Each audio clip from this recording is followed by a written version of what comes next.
దేశవ్యాప్తంగా ముఖ్యమంత్రులలో చంద్రబాబు గ్రాఫ్ రోజురోజుకి పెరుగుతుంది. కూటమి ప్రభుత్వం ఏర్పడి ఏడాది కాలంలోనే జాతీయ స్థాయిలో బెస్ట్ సీఎంల జాబితాలలో టాప్ 3లో నిలిచారు. ఇండియా టుడే నిర్వహించిన మూడ్ ఆఫ్ ది నేషన్ సర్వేలో చంద్రబాబు 3వ స్థానంలో నిలవడం విశేషం. గత ఏడాది ఆగస్టులో 5వ స్థానంలో ఉన్న చంద్రబాబు ఈ ఏడాది ఫిబ్రవరిలో 4వ స్థానానికి ఎగబాకి తాజాగా 3వ స్థానానికి చేరుకున్నారు. యూపీ సీఎం యోగి ఆదిత్యనాథ్ మొదటి స్థానంలో, బెంగాల్ సీఎం మమతా బెనర్జీ 2వ స్థానంలో నిలిచారు. ప్రజలకు ఇచ్చిన హామీలను ఒక్కొక్కటిగా నెరవేర్చుతున్నందువల్ల చంద్రబాబు మీద నమ్మకం పెరుగుతోంది. పెన్షన్ల పెంపు, ఉచిత గ్యాస్ సిలిండర్లు, మహిళలకు ఫ్రీ బస్సు ప్రయాణం, తల్లికి వందనం వంటి పథకాలు ప్రభుత్వానికి మంచి పేరు తెచ్చాయి.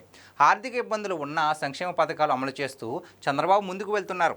అభివృద్ధి రంగంలో కూడా పెద్ద ఎత్తున కృషి చేస్తున్నారు. అమరావతికి పునర్వైభవం తీసుకురావడంతో పాటు ఉత్తరాంధ్ర, రాయలసీమ ప్రాంతాలకు పెట్టుబడులు రాబట్టేందుకు కంపెనీలను ఆహ్వానిస్తున్నారు.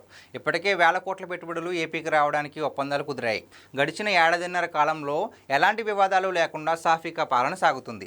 దీంతో జాతీయ స్థాయిలోనే కాకుండా అంతర్జాతీయ స్థాయిలో కూడా ఏపీకి మంచి పేరు వచ్చింది. ఈ ప్రజాదరణే చంద్రబాబు ఇండియా టుడే సర్వేలో టాప్ 3 సీఎంలలో చోటు దక్కడానికి కారణమైంది.